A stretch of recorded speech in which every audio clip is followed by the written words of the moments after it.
सो इस तरह एक कराची पाकिस्तान के अंदर जे मेहता फोटोग्राफर सीगा, फोटोग्राफरी का काम करता सीगा। ਉਹਦੇ दिल के अंदर इच्छा उठी कि मैं कोई ऐसा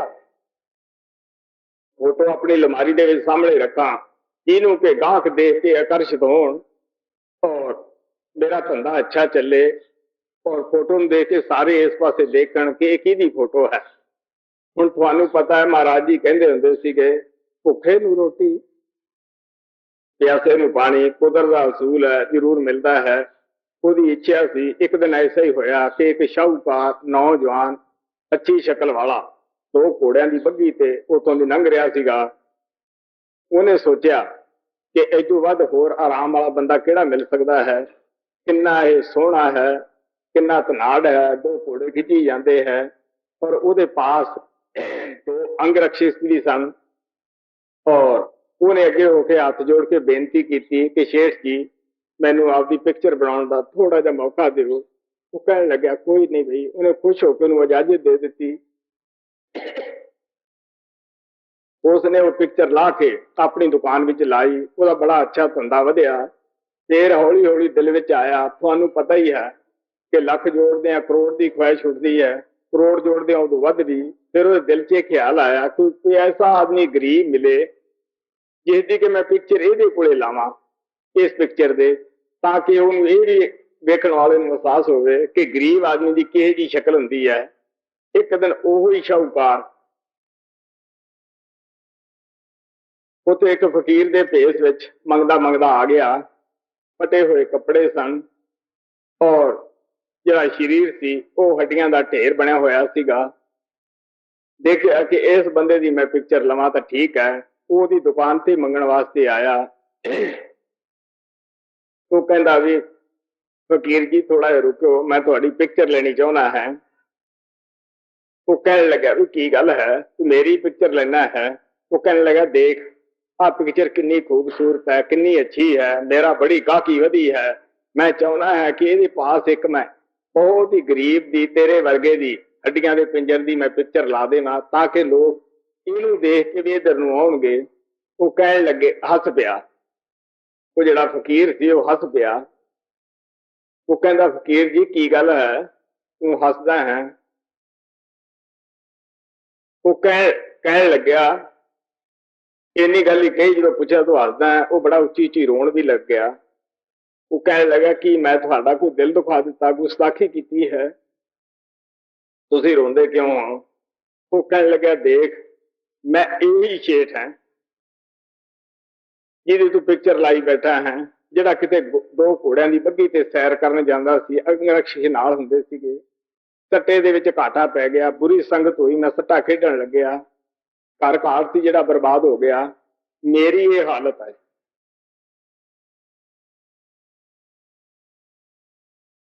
सो प्यारे दुनिया के रंग उतरदियां कोई चिर नहीं लगता हुंदागा। इस वास्ते संतां नूं पता है कि जो पैदा हुंदा हो जाता है, क्यों ना मालिक दा भाणा मन्निया जाए। जो असी महल बनाने हैं ये पता नहीं ये किने किने डेरे लाने हैं, किने किने इत्थे रहना है। सो इस वास्ते जिहड़े मालिक दे प्यारे हुंदे है, भगत हुंदे है, वो मालिक दे भाणे विच रहिंदे है। ज्यों भावे त्यों राख ला हम शरण प्रभ आए राम। वो कहंदे तैनूं ज्यों भी पाउंदा है उवें सानूं रख लै, असीं तेरी शरण विच आए हैं, भावें घाह खुदा, भावें जिथे मर्जी तू सानूं रख। जो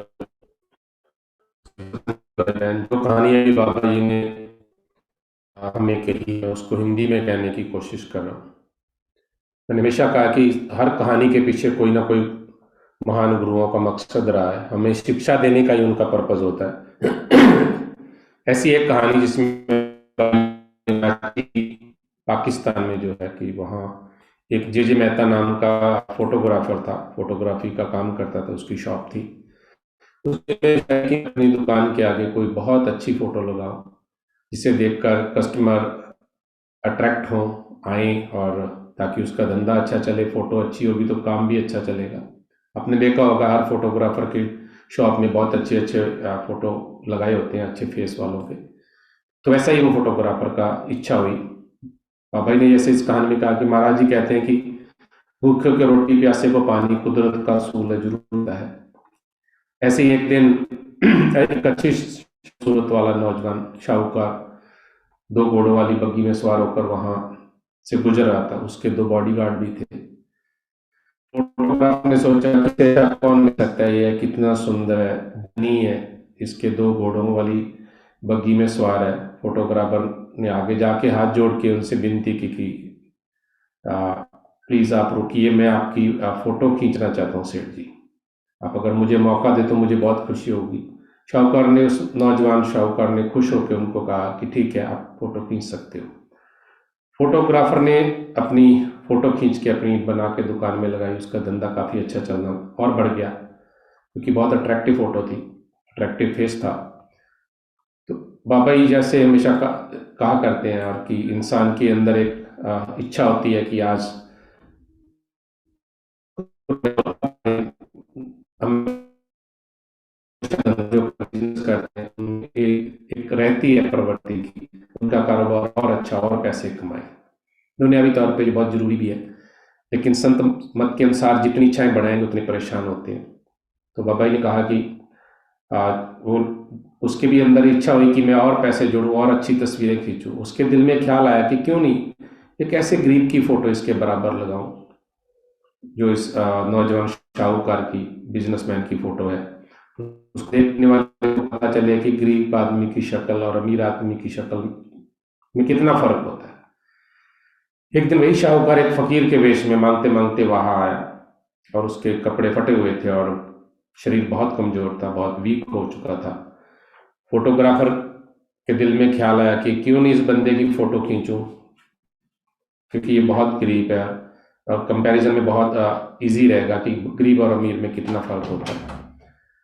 तो वो बंदा वो इंसान उसकी दुकान पे मांगने के लिए आया, तो उसने फोटोग्राफर ने उसके कहा कि हे फकीर, हे इंसान, मैं थोड़ा सा अगर आप मुझे वक्त दे तो मैं आपकी एक फोटो खींचता हूं। फकीर ने कहा क्या बात, तू मेरी ही फोटो क्यों खींच रहा है?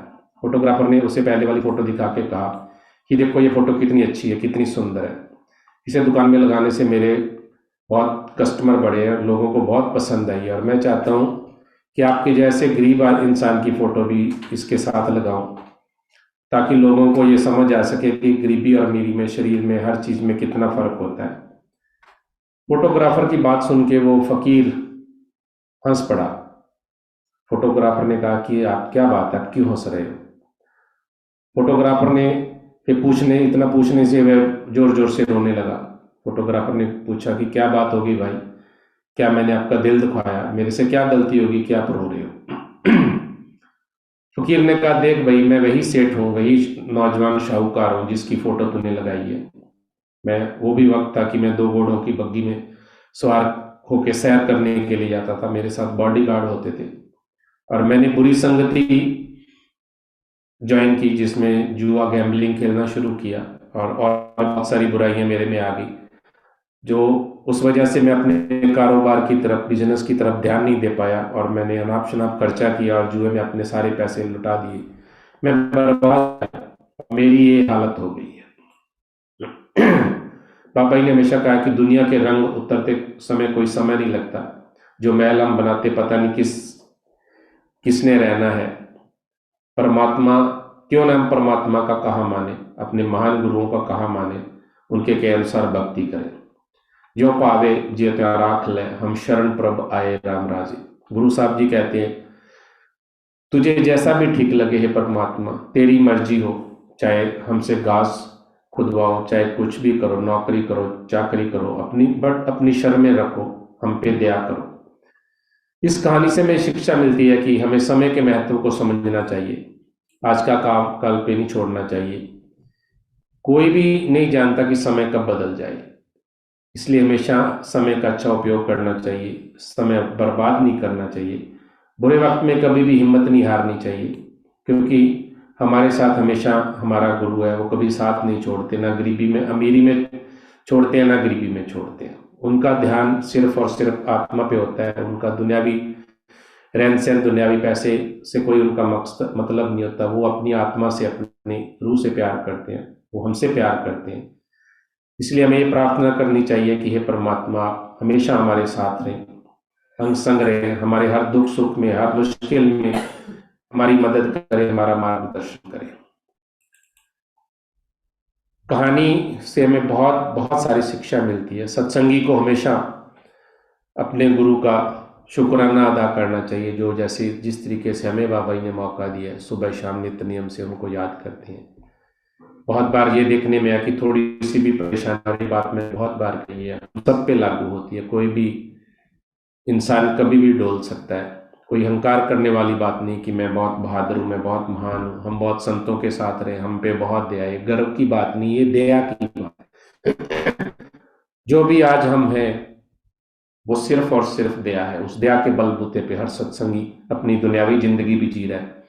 अगर कोई कमी है वो हमारी ही बेवकूफ़ी है, हमारी ही गलतियां। गुरु की दया में कभी कोई कमी नहीं होती। बाबा जी ने हमेशा कहा है, सुख में हम याद नहीं करते, हम गफलत करते हैं और अहंकार करते हैं कि हमें कुछ जो किसी की कोई जरूरत नहीं, हमारा सब कुछ बहुत अच्छा, मैंने बहुत मेहनत की, मेरी ही कमाई है, मेरी ही किस्मत। अक्सर हम ये बोलते हैं मेरे बहुत अच्छे, मेरी बहुत अच्छी किस्मत है। वो अक्सर गुरु को भी भूल जाते हैं, अपनी ही बिडाई करते हैं और बुरे वक्त में हमेशा गुरु को कोसते हैं, गुरु को ही बुरा भला कहते हैं और यहाँ तक कि गुरु का भरोसा भी छोड़ जाते हैं कि आपने मेरा ये काम नहीं किया, अगर मेरे पे ये मुसीबत है, मेरे पे बुरा वक्त है तो आपकी ही वजह से है, मैंने आपसे नाम लिया फिर भी आप मेरे ऊपर दया नहीं कर रहे। बहुत एहसान करते हैं अपने गुरु पे। अपनी छोटी सी भी बेवकूफ़ी, अपनी छोटी सी भी गलती, छोटी सी भी बुरी आदत हम किसी भी रूप में छोड़ना नहीं चाहते। बुरी आदतों को हम अपना हक समझते हैं, अपनी चतुराई समझते हैं, अपनी करनी समझते हैं, अपना हक समझते हैं, ना कि गुरु के कहे अनुसार अपनी जिंदगी। बच्चों के लिए बहुत जरूरी है कि जैसे मैं हमेशा कहता हूँ उनका फर्स्ट प्रायोरिटी, उनकी पहली ड्यूटी है वो है पढ़ाई करना। पढ़ाई दिल लगा के करनी है। हमेशा कहा जाता है कि बाबा जी ने भी हमेशा बच्चों से कहा है कि आप अपना दिल लगा के पढ़ाई करें। पढ़ाई के वक्त खेल कूद में ध्यान ना दें, अच्छे से बैठ के पूरा वक्त अपना पढ़ाई में देखें, उसके बाद में खेलें जरूर। आजकल मैं हमेशा बच्चों को ये कहता हूँ और आजकल ये बहुत ज़्यादा चलन है कि बच्चे फिजिकल एक्सरसाइज बिल्कुल भी भूल गए हैं, सिर्फ और सिर्फ फ़ोन पे ही लगे रहते हैं। भागना दौड़ना खेलना कूदना वो बिल्कुल उन्होंने बंद कर दिया। बच्चों को ऐसा नहीं करना चाहिए। आपकी सेहत खराब होगी, आपकी आंखें खराब होगी, आप पढ़ाई में वीक हो जाओगे और सारा दिन जो फ़ोन देखते हैं, कई बार देखते हैं कि बच्चे रात को रोते हैं, वो सोते सोते रोते हैं। बहुत सारी ऐसी बातें जो बच्चों में कमी आ जाती हैं। इसलिए बड़ों के लिए जो उदाहरण है उस छोटों के लिए भी उदाहरण है कि कोई भी ऐसी गलत रीत ना अपनाए, ऐसी आदत ना डालें जिससे हमारी पढ़ाई खराब हो, हमारी सेहत खराब हो। बाबा जी के प्यारे बच्चे, बाबा जी बच्चों से बहुत प्यार करते हैं, इसलिए आपकी सबकी पहली ड्यूटी पढ़ाई करना, अपनी सेहत का ध्यान रखना और हर पल हर सांस के साथ बाबा जी को याद करना। बच्चे संडे के दिन शब्द गाते हैं, दिल बहुत खुश होता है। हम बड़ों के लिए प्रेरणा स्रोत हैं। बच्चे बहुत अच्छे शब्द गाते हैं, वो दिल लगा के शब्द गाते हैं। और मैंने हमेशा कहा कि उसी समय के दौरान बच्चे 13-14 शब्द गा जाते हैं और हम बड़े बच्चों से सीखते नहीं यार। उसी दौरान हम 10-11 शब्द 12 शब्द बड़ी मुश्किल से पूरा करते हैं। हम दुनियावी तौर पे दिखावे में अपनी तरफ से बढ़िया गाने के चक्कर में वक्त भी जाया करते हैं, बच्चों जैसे गाते हैं। इसलिए बड़ों को चाहिए कि बच्चों की तरफ देख के अपने गुरु की याद में शब्द जरूर गाएं। अभी भी कुछ प्रेमी ऐसे हैं जिन्होंने अभी भी शायद शब्द नहीं गाए, उनसे विनती है कि आप शब्द जरूर गाएं। और अपने गुरु के अनुसार कहे अनुसार हम सबका फर्ज बनता है कि इन कहानियों से जो हमें मौका मिलता है सीखने का, सत्संग के अलावा भी एक तरह का ये हमें स्पेशल चोट वाली बात है। इसलिए हम सबको इन कहानियों से शिक्षा लेते हुए खुद को भी सुधारें और अपने बच्चों को भी जरूर इन कहानियों के बारे में बता के उनकी जो बुरी आदतें उनको छुड़ाने की जरूर कोशिश करें।